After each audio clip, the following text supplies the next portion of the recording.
Also breaking tonight, a building collapse in Lakeview, trapping one man beneath a pile of bricks for more than 30 minutes. CBS News Jermont Terry is there right now. Do we have any idea, Jermont, what caused that collapse?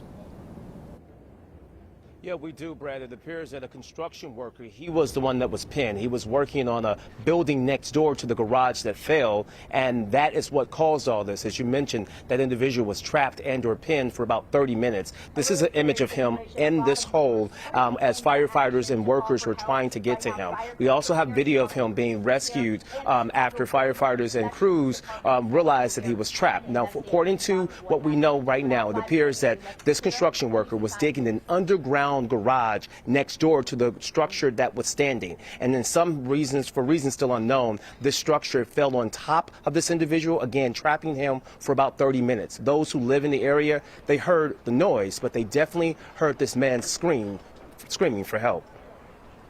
Everyone in the neighborhood heard a huge boom, and then there was dust everywhere, and we're used to noise, and but then we heard a man screaming. And everyone called 911, everyone.